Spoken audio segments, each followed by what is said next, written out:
मौत जीवन का कड़वा सत्य है। जब किसी अपने की मृत्यु हो जाती है तो शुरू में यह सच स्वीकारना बड़ा मुश्किल सा होता है। ऐसे में आइए जानते हैं मौत के बाद शरीर में क्या बदलाव होते हैं। मौत अटल है। एक न एक दिन हर किसी को मरना है। मौत दुनिया के कुछ अनसुलझे रहस्यों में से एक है। अचानक से चलते फिरते आंखों से देखकर दिमाग में काफ़ी कुछ सोचने और काम करने वाले इंसान की जब एक झटके में मौत हो जाती है तो उसका शरीर इस सच को आखिर कैसे स्वीकार करता है। शरीर से प्राण निकलने के बाद बेजान हो जाने वाले शरीर के अंदर क्या क्या होता है। मौत से जुड़े ये वो सवाल हैं जिन पर वैज्ञानिकों ने न जाने कितने रिसर्च कर डाले हैं।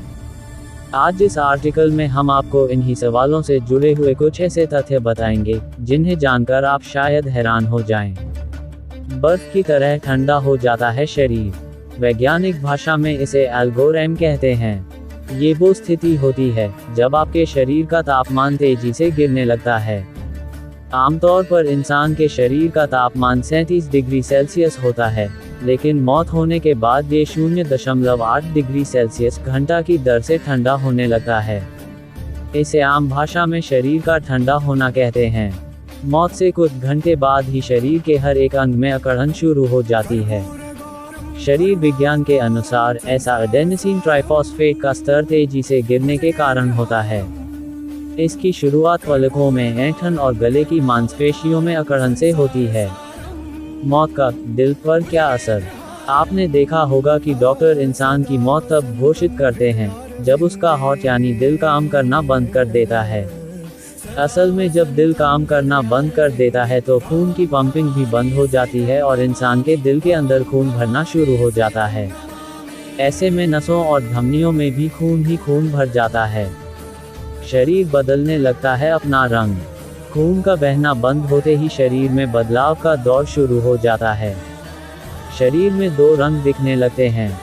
शरीर का निचला हिस्सा एकदम स्थिर हो जाता है और ये पीले या सफ़ेद रंग का होने लगता है, जबकि शरीर का ऊपरी हिस्सा जहां खून जमता है वो लाल या नीले रंग का दिखता है। मांसपेशियां कुछ घंटे बाद भी रहती हैं जिंदा। भले ही सुनने में थोड़ा अजीब लगे, लेकिन मौत के कुछ घंटे बाद तक इंसान की मांसपेशियां जिंदा रहती हैं। इसी वजह से कभी कभी किसी के मरने के बाद भी शरीर में थोड़ी हरकत या इनका फड़कना देखा जा सकता है। शरीर से आवाज़ों का आना। मौत के बाद इंसान का शरीर अकड़ने लगता है तो इस वजह से तरह तरह की आवाज़ें भी आती है। कई बार ये आवाज़ें डकार और फौत के तौर पर भी सामने आती हैं। अस्पताल में मौत होने पर कई बार डॉक्टर और नर्स भी इन आवाज़ों को सुनकर दंग रह जाते हैं। सबसे आखिर में हड्डियां छोड़ती हैं साथ। मौत के कुछ समय बाद ही शरीर के डिकम्पोजिशन की प्रक्रिया शुरू हो जाती है। जीते जी जो एंजाइम खाना पचाने में मदद करते हैं, मौत के बाद वही शरीर के अंगों को पचाना शुरू कर देते हैं। सबसे आखिर में हमारे शरीर की हड्डियों का डिकम्पोजिशन होता है। मौत के 10-20 साल बाद शरीर की हड्डियां गलना शुरू होती हैं।